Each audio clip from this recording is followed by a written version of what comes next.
Hello बच्चों, let us read the question. When we clap our hands the sound produce is best described by. तो अब हमें इस question में निकालना है, जब हम क्लैपिंग करते हैं तब उस पार्ट में साउंड वेव की इक्वेशन क्या होगी, ये हमें फाइंड करना है इस क्वेश्चन में. तो let us see how we will do this question. So the key concept जो हम इस क्वेश्चन में यूज करने वाले हैं वो है साउंड वेव्स का. तो बेसिकली साउंड वेव्स क्या होती हैं? तो sound waves are also called as pressure waves. अब प्रेशर वेव्स क्यों कहते हैं? क्योंकि इसमें जो साउंड वेव्स होती हैं हमारी, वो ट्रैवल करती है बाय कंप्रेशन एंड रेयरफ्रैक्शन. तो यहाँ पे जो रीजन बनते हैं वो बनते हैं हाई प्रेशर रीजन और लो प्रेशर रीजन.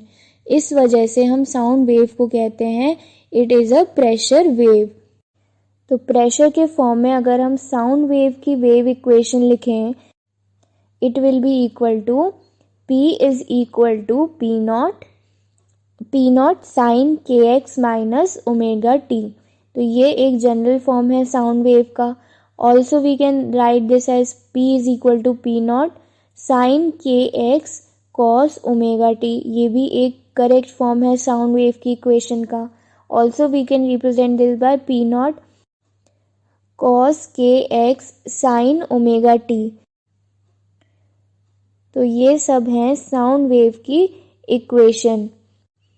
अब हमें फाइंड करना है कि जब हम क्लैप करते हैं तो साउंड वेव क्या होगी.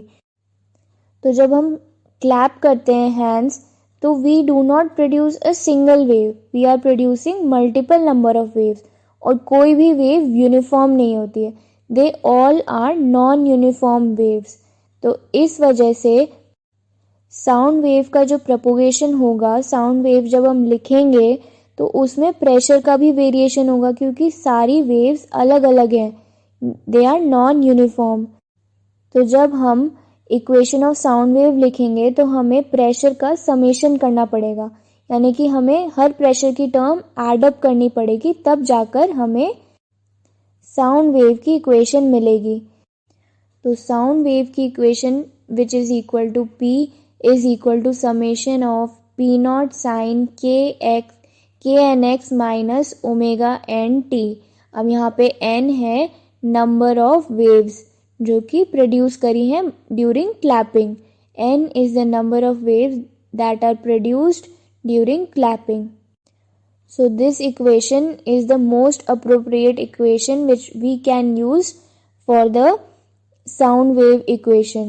So this is the final answer. Thus in the given option D is the correct answer. P equal to summation P naught sin k n x minus omega n t.